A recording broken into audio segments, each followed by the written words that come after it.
ఆత్మను కాపాడుకోవాలి, ఆత్మను కాపాడుకోవాలి, ఆత్మను కాపాడుకోవాలి. బాప్తిస్మిచ్చి యోహాను గారి పరిస్థితి చూడండి. రాజు దగ్గరికి వెళ్ళి అడుగుతున్నాడు, నీ భార్య, ఇప్పుడున్న ఈవిడ నువ్వు ఉంచుకున్న స్త్రీ. దానికి ఫలితం ఏంటి చెప్పనా? తల తెగిపోయింది యోహాను గారిది. తల తెగిపోయింది. తల తెగిపోవడానికైనా సిద్ధపడ్డాడు, కానీ చెప్పకుండా మాత్రం ఉండలేదు. చూడండి, అయ్యో రాజు కదా, రాజుకు నేను ఎదురెళ్ళడం ఏంటి, రాజకీయ నాయకుడు కదా, రాజకీయ నాయకుడు నేను ఎదురెళ్ళడం ఏంటి, రాజకీయ నాయకుడు తలుచుకుంటే నన్ను ఏమైనా చేస్తాడు, ఏమైనా చేయని, కానీ చెప్పాల్సింది మాత్రం చెప్పాల్సిందే. రాజకీయ నాయకుల సపోర్ట్ ఉంటే మన సంఘాలు కొంచెం రానున్న కాలంలో సంఘానికి స్థలం వస్తుందండి. సంఘానికి స్థలం రాకపోతే ఏముంది?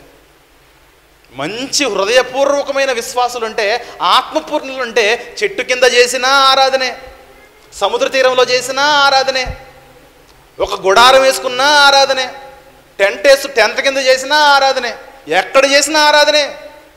అందుకే ఒకటి దగ్గరికి వెళ్ళి ఒకడు మోచేతి చీలి నీళ్ళు తాగాల్సిన అవసరం లేదు. పాపమా, పాపాన్ని ఖండించాల్సిందే.